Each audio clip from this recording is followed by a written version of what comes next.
I'm iron-free. No bits, no spurs, no shoes. And the reason for shoes, I'm not against shoes. There's a place, there's a purpose for shoes. But for me, well, what I understand is horses have 5 hearts. They have 1 in their chest, 4 on the ground. That hoof is a heart pump, each hoof. The frog is a heart pump. When they make contact on the ground, there is negative pressure that draws blood into that hoof capsule, creates a suspension, a shock absorber, if you will, and then it shoves the blood back up the leg. If you put a shoe on that horse, now that horse is walking on the hoof wall. They're not designed to walk on their hoof wall. They're not getting that blood, that negative pressure that's drawing the blood into that hoof, so they're no longer getting that blood flow, and they're not getting that shock absorber. And we wonder why horses have navicular. And we wonder why our horses are lame. You know, and people say, well, they're only on for the summer, I take them off, you know, in the winter.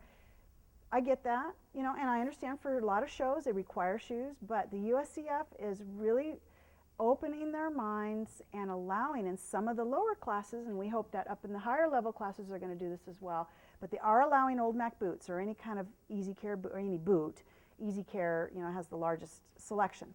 All my horses I use old Macs, all 4 feet.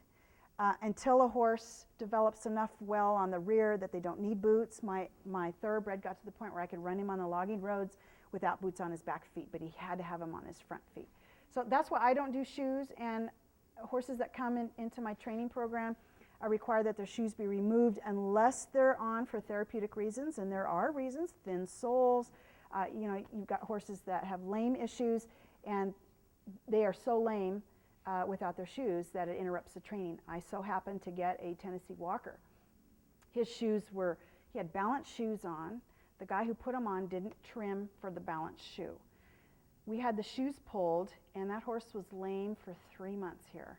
But he got barefoot rehab. So I had to boot him up in the arena just to work him because his feet hurt so bad. But the owner was committed to getting him barefoot because she knew how his feet had been ruined, you know, by the shoes. And he was able to continue his Tennessee walking gait in the boots. So a lot of people go, oh, that interrupts the gait, you know. If the horse has got the gait, they're going to do it. And the boot, boy, made him feel real good. He was so happy to have those boots on.